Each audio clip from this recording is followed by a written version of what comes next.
నమస్తే. హరీష్ రావు ఈ ఉదయం ఒక ట్వీట్ చేసిండు.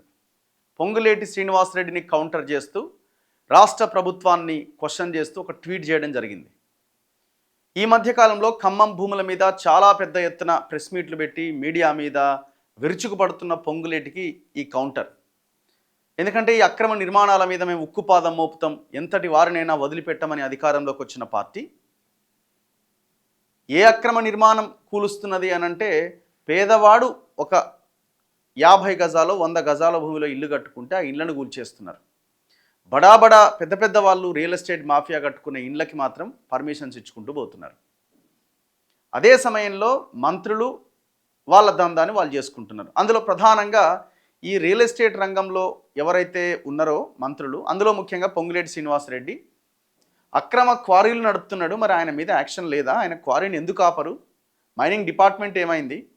ముఖ్యమంత్రి ఏం చేస్తున్నాడో ఆయన ఒక ట్వీట్ చేయడం జరిగింది. ఎక్కడ ఓఆర్ఆర్కు ఆనుకొని ఉన్న రాజేంద్రనగర్ మండలంలోని మానసా హిల్స్ ప్రాంతంలో పొంగులేటి శ్రీనివాసరెడ్డికి చెందిన సంస్థ రాఘవ కన్స్ట్రక్షన్స్ ఎలాంటి చట్టబద్ధ అనుమతులు లేకుండా అక్రమ క్వారీలు నిర్వహిస్తూ కొండలను పిండి చేసి కోట్లు దండుకుంటుంటే ప్రభుత్వం ఎందుకు మౌనంగా ఉన్నది? ఇందులో మ్యాటర్ ఏంటంటే, గతంలో జరిగింది, ఇప్పుడు జరుగుతున్నది. ఇప్పుడు హరీష్ రావు ఇప్పుడు మాట్లాడొచ్చు, కానీ మీ ప్రభుత్వ హయాంలో కూడా ఇదే జరిగింది. మేమేమంటున్నాం, మార్పు కోసం వచ్చినామన్న కాంగ్రెస్ వాళ్ళది ఆపలేదు, వీళ్ళు కొత్తగా మళ్ళీ స్టార్ట్ చేశారు, ఎవరి దుకాణం వాళ్ళది. సో కాబట్టి అందరూ భాగస్వాములు, అందరూ పాత్రధారులు, అందరూ కలిసే ఉన్నారు.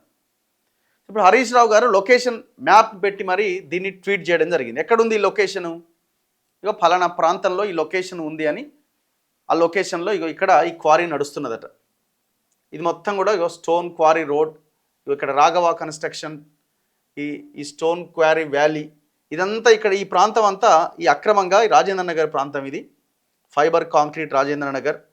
ఇదిగో ఈ ప్రాంతంలో పొంగులేటి శ్రీనివాసరెడ్డి ఆధ్వర్యంలో క్రషర్స్ నడుస్తున్నాయట, పెద్ద ఎత్తున మైనింగ్ చేస్తున్నారట.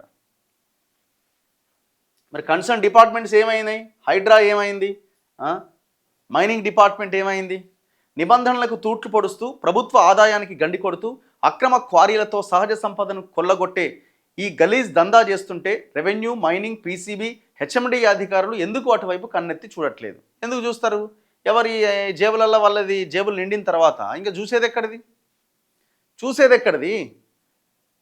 రాత్రి పగలు తేడా లేకుండా భారీ యంత్రాలతో బండరాలు తొలుస్తూ అక్రమంగా తరలిస్తూ యథేచ్ఛగా వ్యాపారం చేస్తుంటే ప్రభుత్వం ఎందుకు అడ్డుకోవట్లేదు? ఎందుకు అడ్డుకుంటుంది? వాళ్ళదే గవర్నమెంట్ కాబట్టి అడ్డుకోదు. ముఖ్యమంత్రి చేసే దాంట్లోకి ఇంకొక మంత్రి రాడు, క్వశ్చన్ చేయడు. ముఖ్యమంత్రి ఏం చేసినా, ముఖ్యమంత్రి చుట్టూన్న వాళ్ళు ఏం చేసినా, అవతల మంత్రులు ఏ తప్పు చేసినా ముఖ్యమంత్రి మాట్లాడు. నీ జోలికి నేను రాను, నా జోలికి నువ్వు రావద్దు, ఎవరి దుకాణం వాళ్ళదే. ఇది నడుస్తున్నది కథ. సాధారణ వ్యక్తులకు ఒక న్యాయం, మంత్రికి ఒక న్యాయమా? ఇతరులు చేస్తే అక్రమ వ్యాపారం, మంత్రి కుటుంబం చేస్తే ఆ అక్రమం సక్రమం అవుతుందా? నెలల తరబడి కొండలు పిండి చేసి భారీగా కాంక్రీట్ తరలింపు జరుగుతున్నప్పటికీ సంబంధిత శాఖలు ఎందుకు మౌనం పాటిస్తున్నాయి? విద్యుత్ శాఖ మంత్రి భట్టి విక్రమార్క, పర్యావరణ మంత్రి కొండా సురేఖ, గనుల శాఖ మంత్రి వివేక్ వెంకటస్వామి సహా యావత్ ప్రభుత్వ యంత్రాంగం ఎందుకు మొద్దు నిద్ర నటిస్తున్నట్టు? ఆయా శాఖల్లోని విజిలెన్స్ విభాగాలు పనిచేయట్లేదా? లేక సహచర మంత్రి చీకటి వ్యాపారానికి ఉద్దేశపూర్వకంగానే సహకరిస్తున్నాయా? ఇందులో ఎవరెవరికి ఎంతెంత వాటాలు ముడుతున్నాయి? అధికారుల నుంచి మంత్రులు, ముఖ్యమంత్రి వరకు ఎందరి చేతులు తడుస్తున్నాయి? క్వారీకి ఎలాంటి అనుమతులు లేకపోయినా మంత్రి కుటుంబం అయితే సరిపోతుందా? Telangana PCB pollution control board నుంచి consent for establishment and consent for operation CFE certificate కానీ సిఎఫ్ఓ సర్టిఫికేట్ కానీ ఆ అనుమతి కానీ లేదట. అంటే తెలంగాణ మైనింగ్ డిపార్ట్మెంట్ నుంచి ఎలాంటి పర్మిషన్స్ లేవట. పర్యావరణ అనుమతి ఏమన్నా ఉందా అంటే ఎన్విరాన్మెంటల్ క్లియరెన్స్ కూడా దానికి లేదట. మైనింగ్, క్వారింగ్ లీజ్ అనుమతి, మైన్స్ అండ్ జియాలజీ విభాగం అనుమతి కూడా కనీసం లేదట. స్థానిక గ్రామ పంచాయతీ కానీ మున్సిపాలిటీ అనుమతి కానీ ల్యాండ్ యూజ్ మార్పిడి అంటే land conversion and HMDA clearance కూడా లేదట. విస్ఫోటక పదార్థాల వినియోగం కోసం ఎక్స్ప్లోజివ్స్ లైసెన్స్ కూడా లేదట. గ్రౌండ్ వాటర్ వినియోగానికి సంబంధిత అనుమతులు కూడా లేవట. రెవెన్యూ అనుమతులు లేవట. ఏ అనుమతి లేకుండా అక్రమంగా క్వారీ నిర్వహిస్తూ కొండలు మాయం చేస్తూ భారీ స్థాయిలో రాళ్లు, కాంక్రీటు తరలించడం చట్టవిరుద్ధమనే విషయం తెలియదా? ఒకవైపు ముఖ్యమంత్రి కుర్చీలో కూర్చొని రేవంత్ రెడ్డి రియల్ ఎస్టేట్ దందా కోసం పేదల ఇల్లు కూలుస్తుండు. మరోవైపు అదే ముఖ్యమంత్రి రేవంత్ రెడ్డి తన అల్లుడి అనుయాయుల క్వారీ కోసం ఎలాంటి బిడ్డింగ్ లేకుండా గంపగుత్తగా 17 ఎకరాల ప్రభుత్వ భూమి నిబంధనలకు విరుద్ధంగా నామినేషన్ పద్ధతిలో కట్టబెడతాడు. ఇది మొన్న ఇష్యూ జరిగింది కదా, శారదా పీఠం ఇక్కడి నుంచి వెళ్ళిపోవాలని ఏదో అన్నారు అని దాని మీద పెద్ద చర్చ జరిగింది కదా. ఆ శారదా పీఠం దగ్గరలో ఉన్నదే ఈ 17 ఎకరాల మైనింగ్ అన్నమాట. ఇది కూడా నిబంధనలకు విరుద్ధంగా జరుగుతుందని ఆ లొకేషన్ కూడా పెట్టిండు. ప్రభుత్వానికి కోట్లాది రూపాయల నష్టం జరుగుతున్నదని ఓపెన్ బిడ్డింగ్ పిలవాలని మేము డిమాండ్ చేస్తే మూడు రోజులైనా తేలు కుట్టిన దొంగల్లా ఉలకరు పలకరు. ఇంకోవైపు మంత్రి పొంగులేటి అక్రమ క్వారీతో ఏకంగా కొండలే ఖతం చేస్తాడు. అసలు రాష్ట్రంలో ఉన్నది ప్రభుత్వమా రేక రియల్ ఎస్టేట్ కంపెనీనా? ప్రభుత్వ భూములు రక్షించాల్సిన ముఖ్యమంత్రి మంత్రులే భూబకాసురులుగా మారి భూములను భక్షిస్తుంటే ఇక రక్షించేదెవరు? తెలంగాణ అంటే బిజినెస్ అని చిల్లర నిర్వచనాలు చెప్పే రేవంత్ రెడ్డి అండ్ కో మీ ధనదాహం తీర్చుకోవడం కోసం తెలంగాణను గంపగుత్తగా అమ్ముకుంటారా? ప్రభుత్వ భూములంటే పెద్దలిచ్చిన ఆస్తి అని, తెలంగాణ జాతి సంపద అని, ఆ భూములు అమ్మితే భవిష్యత్తులో శ్మశానాలు నిర్మించాలంటే కూడా భూమి లేకుండా పోతుందని ఆనాడు పిసిసి అధ్యక్షుడి హోదాలో రేవంత్ రెడ్డి మొసలి కన్నీరు గార్చిండు. ఇప్పుడు 1000 కోట్ల విలువైన ప్రభుత్వ భూముల్లో ఉన్న కొండలను స్వయంగా మీ మంత్రి మీ అల్లుడు మాయం చేస్తుంటే ఎందుకు సహకరిస్తున్నారు? ఇప్పుడు ఏమైపోయింది మరి? చాలామందికి డౌట్ వస్తుంది, మరి మీకేమైనా అర్హత ఉన్నదా ఇది క్వశ్చన్ రేజ్ చేయడానికి అని అంటే ఏమీ లేదు. ఇప్పుడు ఓన్లీ పొంగులేటిది మంత్రి కాబట్టి బయటికి తీసినారు. మరి మిగతా చాలామంది మీరు అక్రమంగా పర్మిషన్స్ ఇచ్చినవి ఇవ్వనివి కూడా ఎన్నో నడుస్తున్నాయి. మీరు ఏ ప్రాంతానికైనా వెళ్ళండి, గుట్టలు మొత్తం మాయం చేసి పడేసినారు. తెలంగాణ వచ్చిన తర్వాత జరిగిన అతి భయంకరమైన విధ్వంసం ఏంటంటే తెలంగాణలో ఈ ఆర్థిక దోపిడీ మిగతా దోపిడీలు పక్కన పెడితే పర్యావరణ విధ్వంసం చాలా భయంకరంగా జరిగింది. కొండలు గుట్టలు మట్టి ఎక్కడికక్కడ లేకుండా చేసేది. ఏ జిల్లాకి ఇది ఇది ఇది ఏ జిల్లాలో లేదని చెప్పాలా? ఏ హైవేల మీద పోతుంటే ఆడ కొండలన్నీ మాయం, గుట్టలన్నీ మాయం. ఎవరికి అర్హత ఉన్నది? హరీష్ రావుకు అర్హత లేదు. హరీష్ రావు బీఆర్ఎస్ని వెనకేసుకొచ్చే అర్హత మీకు లేదు. మార్పు అన్న అధికారంలోకి వచ్చిన రేవంత్ రెడ్డి కూడా లేనే లేదు. మీరిద్దరు కలిసే ఉన్నారు. మీరిద్దరు కలిసే ఉన్నారు, బీజేపీ కూడా కలిసే ఉన్నది. నియోపోలిస్ ఏందండి? నియోపోలిస్ దగ్గర జరిగిన విధ్వంసము ఏం విధ్వంసం అది? కొండలు పిండి చేసి పడేసినారు. అప్పుడు మీరు చేసినారు, రేవంత్ రెడ్డి కంటిన్యూ చేస్తున్నాడు. అప్పుడు మీరు ఇప్పుడు ఈయన అమ్ముతున్నాడు. ప్రభుత్వ భూముల మీద మీకెక్కడిది ప్రేమ, ఈయనకెక్కడిది ప్రేమ? పర్యావరణం మీద మీకెక్కడిది ప్రేమ, రేవంత్ రెడ్డికి ఎక్కడిది ప్రేమ? హైడ్రా అంటే Hyderabad disaster response and asset protection agency అని గొప్పలు చెప్పడమే తప్ప ప్రభుత్వ ఆస్తిని మంత్రి కంపెనీ అప్పనంగా తన్నుకుపోతుంటే ఎందుకు ప్రొటెక్ట్ చేయట్లేదు? ఎవరు హైడ్రా? ఎవరు హైడ్రా? హైడ్రా అనేది మొత్తం వ్యవస్థని టెర్రరైజ్ చేసి ఎవరి దుకాణం వారిని నడపడానికి పెట్టింది హైడ్రా. అది గవర్నమెంట్ డబ్బులతో గవర్నమెంట్ ఆధీనంలో నడుస్తుంది అనుకుంటున్నది, ఒక ప్రైవేట్ ఏజెన్సీ లాగా నడుస్తున్నది. మరి మీకేం అర్హత ఉన్నది చెప్పండి హైడ్రా గురించి?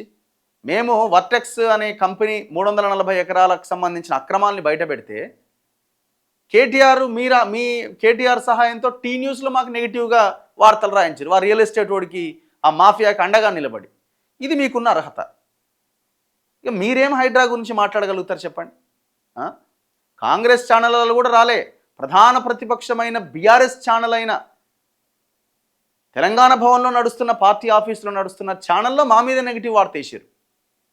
వాడు డబ్బులు ఇచ్చిన వీడు డబ్బులు ఇచ్చినాను. ఏం తేల్చినారు చివరికి? ఏం తెలిసిన? ఏమన్నా తేల్చారా మీరు చివరికి? అంటే అపోజిషన్ పార్టీ మీడియా చేస్తున్న వాస్తవాల్ని మీరు పరిగణలోకి తీసుకొని దాని మీద కొట్టాడాల్సింది పోయి ప్రభుత్వానికి అండగా రేవంత్ రెడ్డికి అండగా నిలబడి వాడికి రియల్ ఎస్టేట్ మాఫియాకి అండగా నిలబడి మా మీద దుష్ప్రచారం చేసిన దొంగలు మీరు. మీకేం అర్హత ఉన్నది?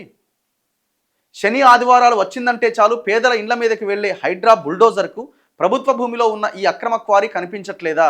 రంగనాథ్కి బీఆర్ఎస్ వాళ్ళది కనిపించదు, కాంగ్రెస్ వాళ్ళది కనిపించదు, ఏ నాయకుడిది కనిపించదు. ఎవడు డబ్బులు ఇవ్వకపోతే వానిల్లే కనబడుతుంది. డబ్బులు ఇస్తే వానిల్లు అసలు కనబడదు.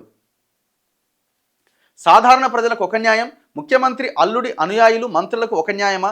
ఈ మైనింగ్ దందాలలో మీకు ఎలాంటి వాటా లేకపోతే వెంటనే మీ సహచర మంత్రి పొంగులేటి శ్రీనివాసరెడ్డి సంస్థ రాఘవ కన్స్ట్రక్షన్పై తక్షణ చర్యలు తీసుకోవాలని, ఎలాంటి చట్టబద్ధ అనుమతులు లేకుండా నిర్వహిస్తున్న అక్రమ క్వారీని వెంటనే మూసేయించాలని, ఇప్పటివరకు కొల్లగొట్టిన సహజ సంపద మొత్తాన్ని పెనాల్టీతో సహా రికవరీ చేయాలని ముఖ్యమంత్రి రేవంత్ రెడ్డిని డిమాండ్ చేస్తున్నాం. వీడియోలతో సహా పెట్టి వీళ్ళు ఇట్లా జరుగుతున్నది. ఏం సంపద ఇది? మొత్తం నేలమట్టం పిప్పి పిప్పి చేసి వీళ్ళ రియల్ ఎస్టేట్ బిల్డింగ్లకి టవర్లకి ఓ కంకరను వాడతారు.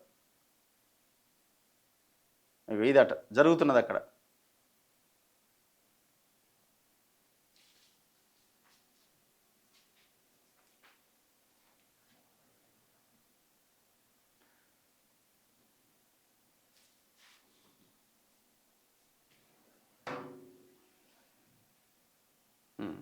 ఇంకొక రెండో వీడియో ఉన్నది, ఇది చూడండి. ఇగో ఎట్లా జరుగుతున్నది చూడండి. మొత్తం కొండలు కొండలు పిప్పి పిప్పి చేస్తున్నారు.